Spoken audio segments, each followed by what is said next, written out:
Books में जो सबसे पहली हमारी बात शुरू होती है वो शुरू होती है हाउ टू स्टार्ट। ठीक है, एक बुक, आपको भी कई किताबों के नाम तो मुझसे अच्छे पते होंगे, ठीक है, आपने सोच रखा होगा। बुक जो होती है वो बेसिकली एक रास्ता देती है हमें यूपीएससी तक पहुंचने का, लेकिन बुक का जो सबसे इंपॉर्टेंट सेगमेंट है वो ये होता है कि बुक को सबसे पहले जो कॉमन है, ये सभी स्टूडेंट, कोई स्टूडेंट ऐसा नहीं होगा जिसके पास ये 5 से 6 लाख लोग जो सीरियस होकर एग्जाम दे रहे हैं उनके पास बुक्स ना हो। सभी के पास है, आपके पास भी, मैं इस बात में बहुत यकीन करता हूं, ठीक है। लेकिन अब इस बुक को यूटिलाइज कैसे करना है, इसको समझना कैसे है, ये बड़ा इंपॉर्टेंट हो जाता है। इसके बारे में इंटरनेट पे नहीं दिया है। इंटरनेट पे आप जाएंगे, आप बुक लिस्ट डालेंगे, आपको बुक लिस्ट मिल जाएगी, लेकिन ये बुक्स होती सबके पास है, पढ़ता कोई नहीं। उसका कारण क्या है अब आपको बताता हूं। बुक्स को पढ़ने से पहले एक माइंडसेट का होना बड़ा जरूरी है, ठीक है। क्यों मैं बता रहा हूं, मैं अक्सर ये बात कहता हूं कि यूपीएससी के लिए कोई बुक ही नहीं है। जैसे आप किसी यूनिवर्सिटी में जाते हैं तो यूनिवर्सिटी की एक स्पेशलाइज्ड बुक होती है, किसी स्कूल में जाते हैं उसकी अपना एक करिकुलम होता है, सीबीएसई की फलाना बुक है, ढेकाना बुक है, आईसीएसई की बुक्स होती हैं, यूपी बोर्ड की बुक्स होती हैं, एमपी बोर्ड्स की बुक है, मान लो आप जो भी राजस्थान बोर्ड की बुक है। लेकिन तुमने कभी सुना है कि ये यूपीएससी की बुक्स हैं? कभी नहीं सुना होगा, किसी बुक पे नहीं लिखा होगा कि this is a prescribe by the UPSC, prescribe by the UPSC and union public service commission. खुद इसको जो है वो प्रिस्क्राइब कर रहा है और आप जो है वो क्या कर सकते हैं, आप जाइए और इसको यहां से पढ़ना शुरू कर दिए, यहीं से हम क्वेश्चन पूछेंगे। ऐसा ही होता है यूनिवर्सिटीज में, लेकिन यहां ऐसा नहीं है। यहां पर क्या करना होगा, यूपीएससी के अकॉर्डिंग इस किताब को क्या पढ़ना है, क्या पढ़ना है, व्हाट टू रीड, और क्या नहीं पढ़ना है, ये छांटना पड़ेगा। नहीं तो बुढ़ापा आ जाएगा। बहुत देखा होगा, आगे के बाल झड़ जाते हैं कई लोगों के, ठीक है, दाढ़ी पक वक जाती है, लेकिन फिर भी तैयारी के नाम पे चल रहा होता है काम।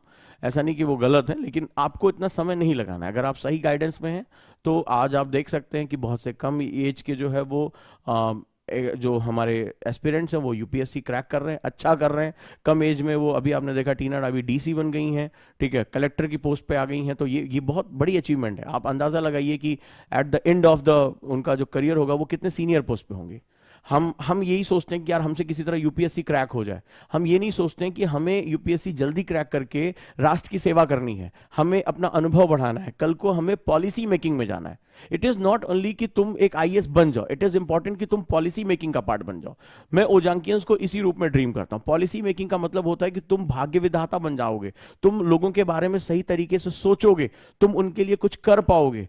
तुम्हारे सामने समस्या है, किसी और के सामने समस्या है, भारत में गरीबी है, भारत में बाढ़ की समस्या है, भारत में आज बहुत सी समस्या है, लेकिन सवाल यह है कि तुम में से कुछ विजेता, कुछ हीरोज ऐसे होंगे जो आगे बढ़ेंगे और इस समस्या का समाधान देंगे। और ऐसा ही होता है, हमारे समस्याओं का समाधान कोई ना कोई लेकर आता है। जब किसानों को आज से कुछ साल पहले उनकी फसल का कोई मुआवजा नहीं था, कोई सोचता भी नहीं था कि फसल का भी बीमा हो सकता है, कोई नहीं सोचता था। भाई बीमा गाड़ी का हमने करा लिया, जीवन का करा लिया, स्वास्थ्य का करा लिया, लेकिन सवाल यह है कि फसल का, किसान के बारे में कौन सोच रहा, जबकि उसकी सब कुछ वही है। लेकिन अब सवाल यहां है, वो ये है कि एक आईएएस ऑफिसर आता है, वो अपने पायलट प्रोजेक्ट करता है कि अगर किसानों को सस्ता बीमा दे दिया जाए तो उससे उनको कितना लाभ होगा, उनकी भी तो इनकम सिक्योरिटी होगी, वो भी जुड़ पाएंगे इसके साथ। और प्रधानमंत्री फसल बीमा योजना, आगे चलकर प्रधानमंत्री ने नाम लगाया, लेकिन वो एक पायलट प्रोजेक्ट आईएएस ऑफिसर का था। उसने उसको अपने क्षेत्र में किया, क्लस्टर प्रोग्राम किया और सक्सेसफुल हुआ। वो राष्ट्रव्यापी बहुत बड़ा प्रोग्राम बन चुका है और जाने कितने किसानों को वो मदद कर रहा है, कितने किसानों की सुरक्षा कर रहा है। आप अंदाजा लगा के देखिए कि उनके घर में जो एक सुरक्षा की भावना, उनकी जो आय की सुरक्षा, वो एक आईएएस ऑफिसर का दिमाग है। तो आप क्या नहीं कर सकते, आप इसका अंदाजा लगाइए, आप कितना बड़े परिवर्तन कर सकते। लेकिन शुरुआत कहां से होती है, उस माइंडसेट से होती है। सबसे पहले हम शुरू करते हैं क्या पढ़ना और क्या नहीं पढ़ना। तो यूपीएससी में जब भी आप जाएं तो किताब उठाने से पहले एक चीज को उठाएं और वो है सिलेबस, ठीक है। सिलेबस, सिलेबस दो तरीके से होता है, सिलेबस पढ़ना, सिलेबस समझना। तो पहली बात तो बहुत बड़ा आंकड़ा, नियरली 80% बच्चों का आंकड़ा ये, हमारे यहां तो ये मैंडेटरी है, ठीक है। 80% बच्चे जो हैं सिलेबस नहीं पढ़ते यूपीएससी का, सॉरी टू से, लेकिन नहीं पढ़ते हैं। जल्दी जल्दी के बारे में पूछ लें तो हालत खराब हो जाएगी। उसके बाद बहुत लोग पढ़ते हैं, बहुत कम 10% बच्चे हैं जो सिलेबस समझते हैं कि कहां पर कौन सी चीजें हैं, वो खबर के हिस्से समझ पाते हैं। तो सबसे पहली चीज है सिलेबस को समझना, सिलेबस को समझना, उसके अंदर के गूढ़ आर्गुमेंट को समझना। यही एक कम्युनिकेशन है। जब आप सिलेबस की पकड़ रख लेंगे तब आप बुक्स आपके पास जाएगी, डायरेक्टली बुक्स पे जाओगे, बुक्स तुम्हें रिपेल कर देगी, तुम्हें पता ही नहीं है इसमें क्या पढ़ना है और क्या नहीं पढ़ना है। एनसीईआरटी हिस्ट्री उठा के देखिए, जाने कितनी जानकारियां ऐसी दी हैं जो तुम्हारे किसी काम की नहीं है। अब वो एक बच्चे को सिखाने के पर्पज से दी है, कोई लिपि के बारे में बात हो रही है, कुछ डेटिंग्स के बारे में, मृद भांडों के बारे में बात हो रही है, उसको आपको समझना ही नहीं है। आपको हिस्टोरियन नहीं बनना है, आपको भारत की धरोहर को समझते हुए, उसकी सांस्कृतिक विरासत को समझते हुए, क्रोनोलॉजी को समझते हुए आज वर्तमान तक पहुंचना है। सिंपल, आपको ये काम करना है। लेकिन ये डिफरेंस एक बिगिनर, अगर आज आप बिगिनर हैं, आपको ये डिफरेंस समझ में नहीं आएगा। और क्या, मेरे एक सवाल का आप जवाब दे दें, क्या आज आप इस डिफरेंस को समझने के लिए 1 या 2 साल बर्बाद करने के लिए तैयार हैं? बस मुझे इस सवाल का जवाब हाँ या ना में दे दीजिए। क्या इस डिफरेंस को समझने के लिए, कि मतलब इसमें क्या मृद भांडों के बारे में मुझे पढ़ना है कि नहीं, डेटिंग्स के बारे में पढ़ना है कि नहीं, मुझे इनको जानने के तरीके के बारे में पढ़ना है कि नहीं, क्या आज आप मुझे इस बात का जवाब दे सकते हैं कॉन्फिडेंटली कि इस बात को जानने के लिए आप 1-2 साल का समय बर्बाद करने के लिए तैयार हैं? कि सिर्फ ये कि मुझे क्या पढ़ना और क्या नहीं पढ़ना है, पता चल जाएगा, पता चल जाएगा। जैसे अंकिता यादव ने लिखा, यस सर हम बर्बाद करने के लिए तैयार हैं। तो खैर इनका तो भला यही करेंगे, लेकिन जितने भी बच्चे समझदार हैं जिन्होंने इस बात को सुना क्या वो अगर 1 साल तैयारी करते हो तो न्यूनतम, अगर कुछ भी नहीं करते हो, सेल्फ स्टडी भी करते हो, दिल्ली में भी रह रहे हो, तो तुम्हारा 1,50,000 रुपए का न्यूनतम खर्चा आएगा। अगर तुम बीमार ना पड़े, खाना पीना खाली खा रहे हो और कहीं आ जा नहीं रहे हो, तो 1,50,000 रुपए का खर्चा आएगा। यानी 2 साल 3 लाख रुपए का तुम्हारा खर्चा है मिनिमम, जब तुम कुछ भी नहीं करो, सेल्फ स्टडी कर रहे हो। तो क्या तुम इतना बड़ा रिस्क लेने के लिए तैयार हो? मुझे लगता है कि समय की कीमत जो तुम समझते हो वो नहीं होगी। 2 साल में तो तुम एसडीएम की पोस्ट पे आ जाओगे, तुम्हारा प्रमोशन जो है वो आगे चलकर तुम जो है और ऊपर निकल जाओगे। 2 साल तुम्हारी सैलरी, अगर 1 लाख रुपए भी सैलरी मान लें, तो 2 साल की सैलरी 24 लाख रुपए हुई, खाली सैलरी। तो आप अंदाजा लगा के देखिए आप कितना लॉस अपना करने जा रहे हैं। अब करना क्या होगा, सबसे पहले सिलेबस। तो सिलेबस को आप समझना सीखिए। नहीं हो सकती, जब तुम सिलेबस समझ जाओगे तो तुम्हें लगेगा 40-45% इंफॉर्मेशन तो मेरे किसी काम की ही नहीं है, तुम्हें खुद अंदाजा हो जाएगा। चलिए आगे चलते हैं। अब जब सिलेबस आपने समझ लिया, कुछ क्वेश्चंस पढ़िए प्रीवियस ईयर। अब बुक्स में सबसे पहले 2 तरह की बुक्स होती हैं। एक, अगर हम यहां बात करें कि मैं बिगिनर हूं, अपना नेचर समझिए, बुक्स आपके नेचर के हिसाब से। अक्सर मेरा एक बहुत कोट फेमस हुआ था कि हम किताबों को नहीं चुनते, किताबें मुझे चुनती हैं। जो फलाना व्यक्ति की फेवरेट किताब है, जरूरी नहीं कि वो मेरी फेवरेट किताब हो। ये बात ध्यान रखिएगा, तो आपको बड़ा ध्यान रखना पड़ेगा। अब बुक्स में अगर आप बिगिनर हैं, आप शुरुआत कर रहे हैं, सो बेस्ट बुक जहां आप शुरुआत कर सकते हैं वो है एनसीईआरटी। ठीक है, एनसीईआरटी, और उसमें भी मैं बात करूंगा न्यू एनसीईआरटी, क्योंकि इसका ओरिएंटेशन एक अलग किस्म का है। तो अगर आपको एक रीडिंग लेकर, अगर मुझे कुछ नहीं पता है, मेरा बैकग्राउंड कभी नहीं रहा इस तरह का, अगर मैं शुरुआत करना चाहता हूं, एनसीईआरटी बेसिकली लोगों को लगता है कि ये इसको पढ़ लिया तो आईएएस क्रैक हो जाएगा। एनसीईआरटी बेसिकली अंडरस्टैंडिंग की बुक है। देखो, अंडरस्टैंडिंग के बिना आप कभी भी अपनी बिल्डिंग डेवलप नहीं कर सकते। ठीक है, कभी भी नहीं। जब तक मुझे किसी सब्जेक्ट का विकास नहीं पता, उसका डेवलपमेंट नहीं पता है, तब तक मैं आगे नहीं जा सकता। तो एनसीईआरटी में अगर मैं बात करूं, हिस्ट्री, ज्योग्राफी और पॉलिटी, ये 3 किताबें। तो इन 3 किताबों की 6 to 12th बहुत इंपॉर्टेंट। स्पेशली अगर मैं बात करूं तो हिस्ट्री, ज्योग्राफी और पॉलिटी की जो 6 to 8 की बुक है, ये शिफ्टिंग हो रही है। बहुत से लोग तुमसे कहेंगे 11, 12 जरूर पढ़िए। 6 to 8 की जो बुक है बहुत ज्यादा इंपॉर्टेंट है। उसके फंडामेंटल प्री के लिए बहुत बहुत ज्यादा इंपॉर्टेंट है। हमें बताया जाता है कि केवल 11, 12 पढ़ लो, लेकिन जो अंडरस्टैंडिंग डेवलप की गई है 6 to 8 में, और आप पिछले 3 सालों का पेपर उठा के देखिए, पिछले 3 सालों का पेपर उठा के देखिए, आपको दिखाई पड़ जाएगा क्वेश्चन ऐसे लाइन बाय लाइन आपको दिखाई पड़ेगा, लाइन बाय लाइन आपको। और उसको हमें बताया जाता है, ज्यादातर आप लोगों ने भी कहीं पढ़ा होगा कि 11, 12 की खाली पढ़ लो, हो जाएगा। लेकिन सवाल है कि मैं, मान लो एक बिगिनर हो, अब ये तो पूछा नहीं जाता कि तुम बिगिनर हो कि नहीं है। मान लो तुम एक बिगिनर हो और तुमने 11th क्लास की किताब उठा ली। 11th क्लास में तुम सबसे पहले गए and you just started the pressure belts, तुमने प्रेशर बेल्ट शुरू कर दिया पढ़ना। अब तुम्हें यही नहीं पता कि मॉलिक्यूल हाई प्रेशर कैसे डेवलप करते हैं, हमारे जो एटमॉस्फेयर है वो बेसिकली क्या है, और इस सब चीजों के पीछे जो सूर्य की किरणें हैं उसका एंगल कितना महत्वपूर्ण, ये बहुत बेसिक चीजें हैं। लेकिन 11th और 12th में सीधे कोर कॉन्सेप्ट दिया जाता है। देखो, एनसीईआरटी स्कूल की बुक्स हैं, तो बच्चा 6ठी क्लास से 12वीं क्लास में जाता है ना, सीधे थोड़े ना होगा कि अभी तक कल तक कंचे खेल रहा था और अचानक से आज सीधे 11वीं क्लास में एडमिशन होगा। ये तो आप करते हैं। तो अंडरस्टैंडिंग का मतलब होता है, अंडरस्टैंडिंग कब डेवलप होती है, अंडरस्टैंडिंग डेवलप होती है जब आप विकास का क्रम जानते हैं। क्या होता है? When you know the sequence of development, विकास का क्रम जानते हो तो अंडरस्टैंडिंग डेवलप हो जाती है। जैसे आपके अपने माँ बाप हैं, तो आप ध्यान से देखते होंगे कोई आपकी शिकायत करता है, अरे आपका लड़का बहुत गुस्से में है। अच्छा, आपकी माँ को पता है कि आपको कब गुस्सा आता है, क्योंकि उन्होंने आपको पाला पोसा बड़ा किया। आपके पिता को आपके नेचर के बारे में पता है कि आप कब गुस्सा करते हो, कब सामान पटकते हो, कब आपको किस बात से गुस्सा आता है, आपको खाने में क्या पसंद है क्या नहीं पसंद है, आप गोभी नहीं खाते, आप टिंडा नहीं खाते। उनको ये बात अच्छी तरह पता है। क्यों पता है? ये पड़ोसियों को नहीं पता है, दूर के रिश्तेदारों को नहीं पता है। मेरी बात का लॉजिक समझने की कोशिश करिएगा। इसलिए पता है क्योंकि उन्होंने पैदाइश से तुम्हें ग्रो करते हुए देखा, इसलिए वो तुम्हारे नेचर के बारे में अच्छी तरह से अंडरस्टैंडिंग करते हैं।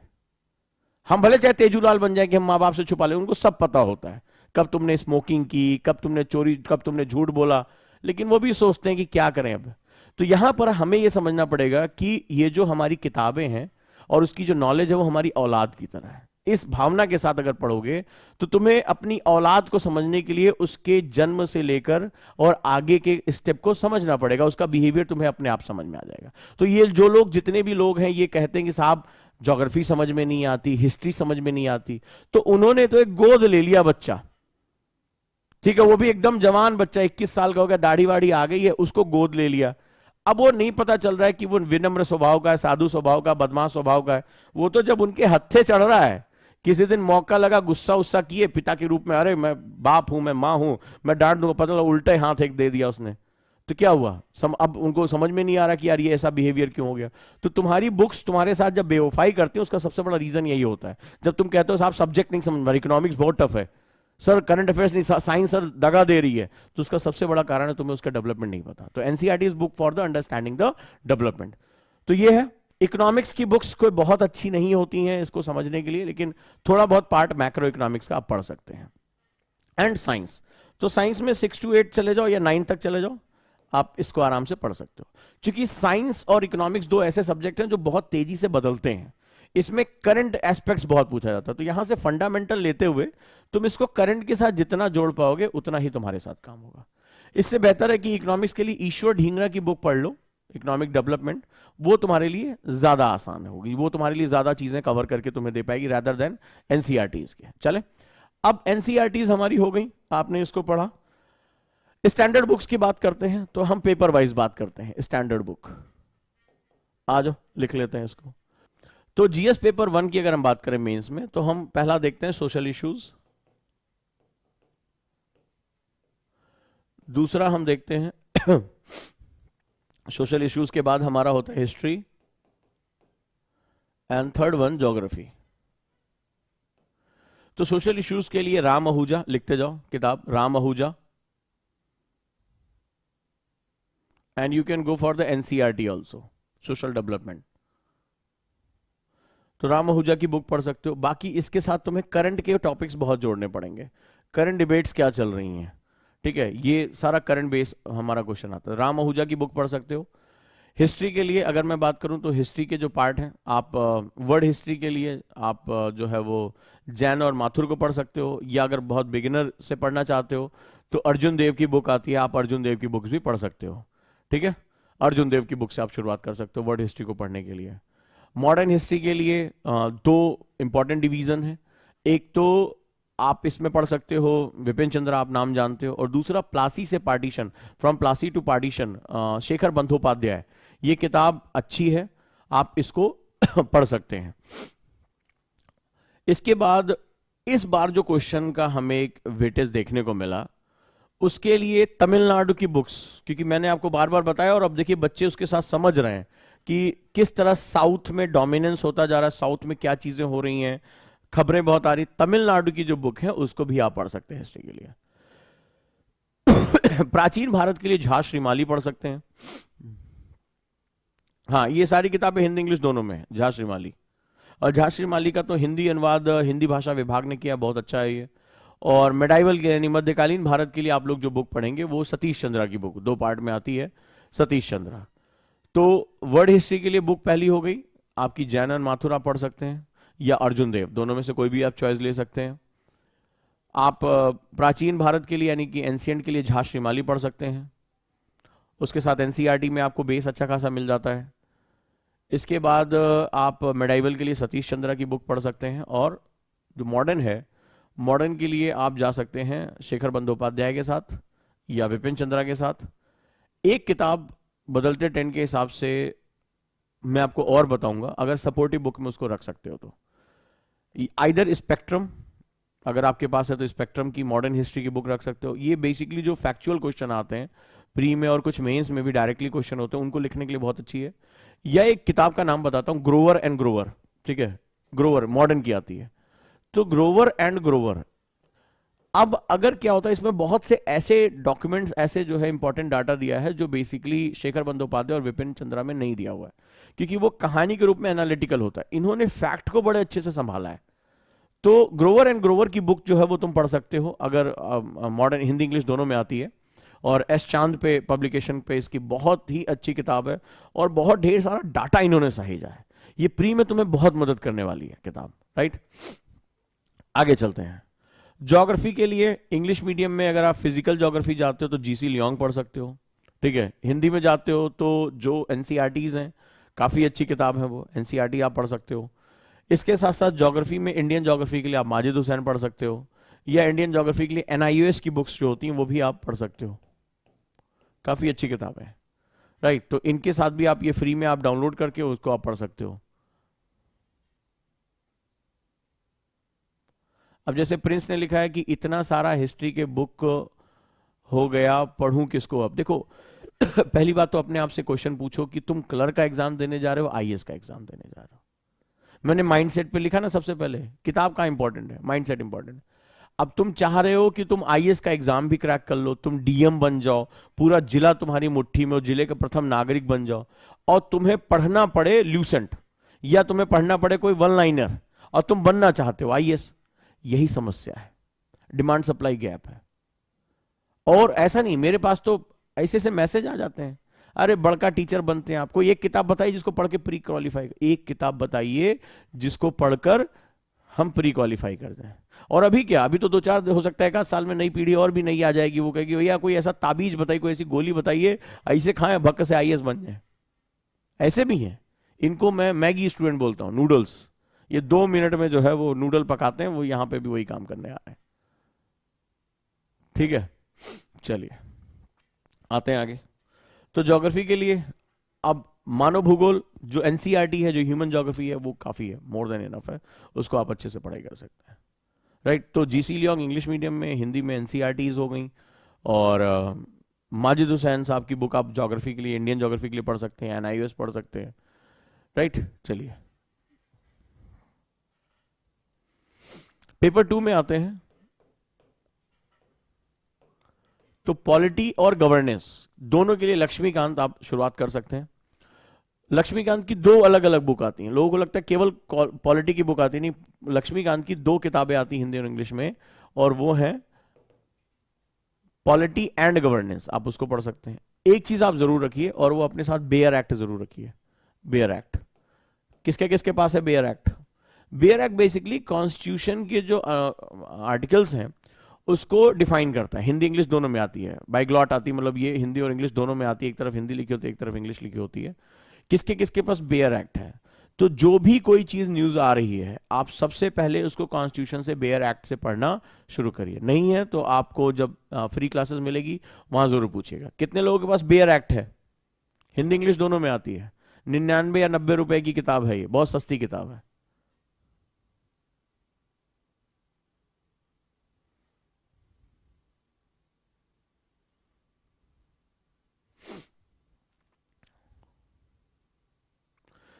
इसके बाद अगर कोई बिगिनर है, मान लो लक्ष्मीकांत सीधे कई लोगों को नहीं समझ में आती है, तो सुभाष कश्यप की 2 किताबें आती हैं, आवर कॉन्स्टिट्यूशन एंड पार्लियामेंट, हमारी संसद, और दूसरी किताब का नाम है हमारा संविधान। तो सुभाष कश्यप से जो बिगिनर है एनबीटी पे, वहां से शुरू कर सकते हैं, ठीक है, अगर उनको अच्छे से पढ़ना है, उनको अच्छे से आर्गुमेंट्स जानने हैं, ठीक है, तो अपने अपने स्टैंडर्ड, आप किस स्टैंडर्ड पे, आप अभी बिल्कुल बिगिनर हैं, आप मिडिल फेज में हैं, आप बहुत स्टैंडर्ड, मान लीजिए आप बहुत स्टैंडर्ड आप पढ़ाई कर रहे हैं और पॉलिटी को अपना सबसे पावरफुल सब्जेक्ट बनाना चाहते हैं, मान लीजिए आपका ऑप्शनली PSIR है या आपका ऑप्शनल में आपका इसमें कुछ आपको बहुत एडवांटेज लेना है, तो आप ऑस्टिन की बुक भी पढ़ सकते हैं। इंडियन कॉन्स्टिट्यूशन जो बुक है ग्रैनविल ऑस्टिन, हिंदी और इंग्लिश दोनों में आने लगी है, तो अब आप इसको भी पढ़ सकते हैं, ग्रैनविल ऑस्टिन को भी पढ़ सकते हैं। ठीक है, तो आप अपना तय करिए, आप दूसरों की जिंदगी मत जिए, आप अभी किस लेवल पे हैं, तैयारी आपको करनी है, आपको बैकग्राउंड अपना पता है। ठीक है, तो ये नहीं कि फलानवा ने कह दिया ये बुक पढ़नी है तो मुझे यही, अब पता चला लक्ष्मीकांत समझ में नहीं आ रही है, बेसिक तुम्हारा तैयार नहीं, बस ये स्टूडेंट यही सबसे बड़ी गलती कर लेता है। बियर एक्ट, IR के लिए देखो, IR पूरी तरीके से कंटेम्प्रोरी है, ठीक है, इसमें समसामयिक विषय की बड़ी जरूरत पड़ती है। तो बियर एक्ट अगर नहीं है तो आज सभी लोग ले आ ले, इसके बिना न्यूज़पेपर मत पढ़ना। अगर आपको पढ़ना है तो बियर एक्ट आपके लिए बहुत बहुत बहुत ज्यादा इंपॉर्टेंट है। ठीक है, इसके साथ साथ एक ऐप का नाम बता रहा हूं, इसको जरूर पढ़िए सभी लोग अपने फोन में, लाइव लॉ। किन लोगों के फोन में ये ऐप है, दिस इज द ऐप। इसमें जो खबरें आती हैं, सुप्रीम कोर्ट के जो जजमेंट्स होते हैं बड़े प्यारे आते हैं। कितने लोगों के पास है लाइव ऐप? ये भी पढ़ने के लिए बहुत अच्छी ऐप है, बहुत प्यारी ऐप है। और ये जो सेकेंड पेपर है उसको ये बहुत मजबूत करता है। ठीक है, बहुत बहुत आज की डेट में ये बहुत इंपॉर्टेंट हो गया। कितने लोगों के पास ये ऐप है?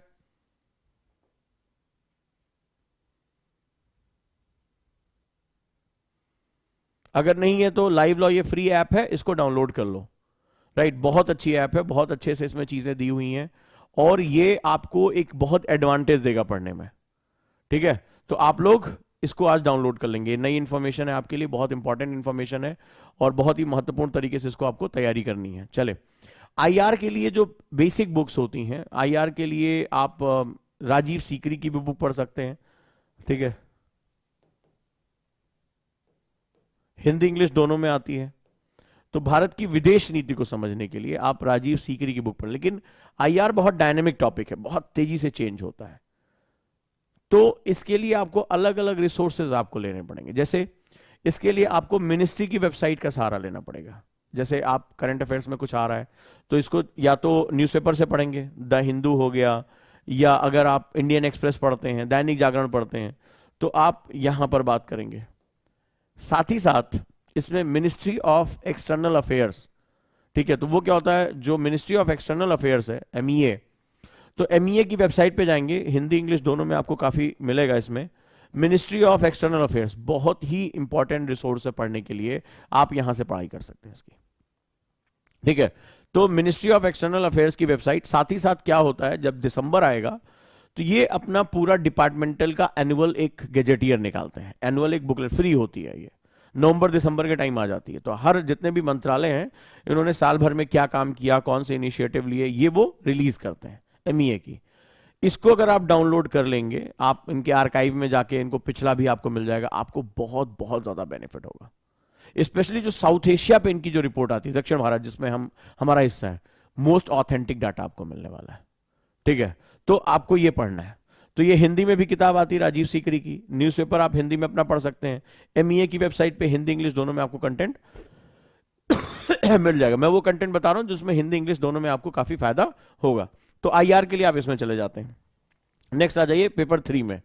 पेपर 3 में जब हम जाते हैं तो सबसे बड़ा हिस्सा हमारा आता है इकोनॉमी, और इकोनॉमी में जो सबसे बड़ा हिस्सा होता है वो एग्रीकल्चर होता है। अब हमें लगता है कि पेपर 3 में इकोनॉमी पढ़ना ज्यादा जरूरी है, लेकिन एग्रीकल्चर सबसे ज्यादा इंपॉर्टेंट है। और एग्रीकल्चर के लिए जो सबसे इंपॉर्टेंट सोर्स है वो बुक नहीं है, वो है योजना एंड कुरुक्षेत्र। ये गवर्नमेंट की मैगजीन है। सीधे क्वेश्चन आते हैं, मतलब मेंस का क्वेश्चन तो डायरेक्टली उठा के दे देते हैं। 30 रुपए महीने का खर्चा है। ठीक है, आपको वो चीज बता रहा हूं जो आपको बुक्स में नहीं। आप जैसे बुक्स आप लेते हैं प्री के लिए रमेश सिंह, लेकिन ये बुक एक लिमिट से ज्यादा आपकी हेल्प नहीं करेगी। मेंस के लिए इंग्लिश मीडियम वालों के लिए किताब है उमा कपिला, आप यहां से पढ़ सकते हैं उमा कपिला। इसमें कुछ टॉपिक मेंस के बहुत अच्छे दिए हैं। राइट, आइदर इकोनॉमी के लिए जो सबसे इंपॉर्टेंट डॉक्यूमेंट है वो है आपका इकोनॉमिक सर्वे। आर्थिक सर्वेक्षण। तो गवर्नमेंट बजट से जस्ट एक दिन पहले इसको रिलीज करती है, फ्री ऑफ कॉस्ट पीडीएफ मिल जाता है उनकी वेबसाइट पर। आर्थिक सर्वेक्षण 2 पार्ट में आती है, पार्ट 1 एंड पार्ट 2। पार्ट 1 जो बेसिक क्या गवर्नमेंट इकोनॉमिकली कर रही है, क्या करना चाह रही है, सब कुछ है। और पार्ट 2 में जो हमारे most important crucial parameter economic के होते हैं, चाहे जीडीपी हो, फॉरेन एक्सचेंज हो, विदेश व्यापार हो, इन पर गवर्नमेंट क्या क्या इनिशिएटिव ले रही है, ये दोनों पार्ट आर्थिक सर्वेक्षण के मोस्ट मोस्ट मोस्ट इंपॉर्टेंट है। रैदर देन बहुत बड़ी बड़ी किताबों के आपको डायनामिक सोर्सेज जाना पड़ेगा।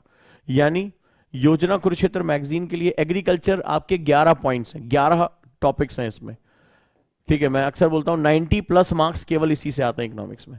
तो आपको इसको पकड़ने के लिए बहुत डायनेमिक सोर्स जाना। दूसरा इकोनॉमिक सर्वे, फिर रमेश सिंह की बुक आप ले सकते हैं या ईश्वर ढींगरा की बुक ले सकते हैं, जो भी आपको अच्छा लगे आपको इसको आप जोड़ सकते हैं, ठीक है।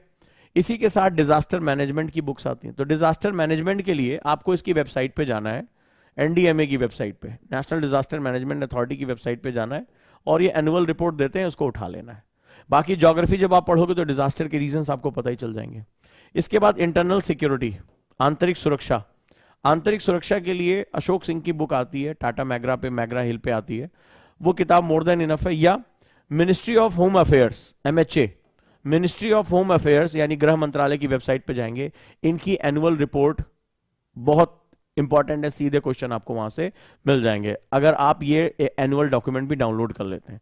तो 4 ही पार्ट होते हैं जहां हमें इस पे बात करना, नॉर्थ ईस्ट का हो गया, कश्मीर का मुद्दा हमारा हो गया, कोस्टल हो गया, और जो हमारा नक्सलाइट इलाका हो गया। तो ये 4 पे हमें सबसे ज्यादा फोकस करने की जरूरत होती है और वहां से आपको क्वेश्चन डायरेक्टली मिल जाएंगे। तो ये रिपोर्ट मोर देन इनफ है आपके लिए, ठीक है। तो इंटरनल सिक्योरिटी, आंतरिक सुरक्षा हमारा यहां से हो गया।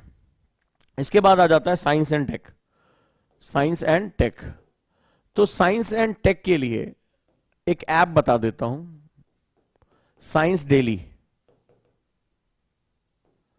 इसमें जो इंपॉर्टेंट आपके सिलेबस के इंपॉर्टेंट टॉपिक हैं उनको आप पढ़ते रहा करो। साथ ही साथ स्पेक्ट्रम की बुक आती है, हिंदी इंग्लिश दोनों में, विज्ञान और प्रौद्योगिकी और ये सब जो है इसके नाम से पढ़ता है। ये इसमें मोस्टली करंट में जो चर्चा में चीजें ली, जैसे मान लो ब्लॉकचेन टेक्नोलॉजी हो गई, इंटरनेट ऑफ थिंग्स हो गया, अभी जीन इंजीनियरिंग पे कोई बात चल रही है, ठीक है, डिजाइनर बेबीज पे बात हो रही है, क्लोनिंग पे बात हो रही है, ठीक है, वैक्सीन टेक्नोलॉजी पे बात हो रही है, जीन टेक्नोलॉजी पे बात हो रही है, आप केवल इसके बारे में बात करेंगे। तो ये सोर्सेज आपके लिए बहुत ही अच्छे रहेंगे। तो स्पेक्ट्रम आप यूज कर सकते हैं, ठीक है, यहां से हम इसको लेके चल सकते हैं। अब आगे बात करते हैं, ये हमारा पेपर 3 हो गया। Paper 4 ethics. तो एथिक्स के लिए जो पहली और मोस्ट इंपॉर्टेंट बुक है, लेक्सिकॉन पढ़ लो। लेक्सिकॉन हिंदी इंग्लिश दोनों में आती है, लेक्सिकॉन हिंदी इंग्लिश दोनों में आती है। और आप इसमें ज्यादा से ज्यादा केस स्टडीज करो, जो आपकी एक सोच यहां होनी चाहिए कि आप कैसे कर सकते हो। तो केस स्टडी की प्रैक्टिस के लिए बहुत ढेर सारी किताबें आप लोग कोई भी उठा लो, उनकी प्रैक्टिस करो, ये हो जाएगा। बेसिक सिद्धांत, मोरालिटी क्या होती है, एथिक्स क्या होता है, ट्रुथ किसे कहते हैं, और हमारे मोस्ट इंपॉर्टेंट सेगमेंट है उसके साथ आपको जाना है। गांधी को जरूर पढ़ लेना। एक किताब आपको सपोर्टिंग सिस्टम में पढ़ना है, वो है माई एक्सपेरिमेंट विद ट्रुथ, यानी कि सत्य के मेरे प्रयोग। ये जरूर पढ़ लेना गांधी की बुक, क्योंकि गांधी के बिना यूपीएससी आगे बढ़ेगा नहीं। तो आप ये जरूर जो है वो आप शुरू कर सकते हैं। अब आपको लग रहा होगा कि इतना पढ़ना है, इतनी ज्यादा, तो खाली किताबें इन्होंने बता दी, अभी तो मैगजीन बताई नहीं, अभी तो सपोर्टिंग बुक बताई नहीं, तो इसीलिए टीचर की जरूरत पड़ती है। हाँ, वाइज डिसीजन आपको लेना पड़ता है, क्योंकि लास्ट में क्या होता है, आप हर चीज कैलकुलेट करते हो, टाइम कैलकुलेट नहीं करते। मैंने अभी क्वेश्चन पूछा ना कि आपको सिर्फ ये समझने के लिए कि मेरे इस किताब में क्या मेरे काम का और क्या नहीं है, अगर आपको 2 साल लगाना पड़ जाए तो क्या आप वो कीमत कैसे जो है उसको आप तय करोगे। तो ये बहुत इंपॉर्टेंट सेगमेंट होता है। टीचर यहां क्या काम करता है, टीचर उस जो कमी है उसको पूरी कर देता है, वो आपको वहां तक पहुंचा देता है, आपका समय बच जाता है। और समय ही इस कंपटीशन का सबसे इंपॉर्टेंट हिस्सा है। आप समय बचा ले गए, आप कंपटीशन जीत गए। आप समय नहीं बचा पाए, निकल गए आप। वो नई नई चीजें अपडेट करता है, जैसे मान लीजिए कोई विषय का विशेषज्ञ है, तो अब वो अपने विषय के बारे में लगातार स्टडी कर रहा है, वो आपको बता देता है। आपको अपने कॉम्पिटिटर से एज लेना है, ठीक है।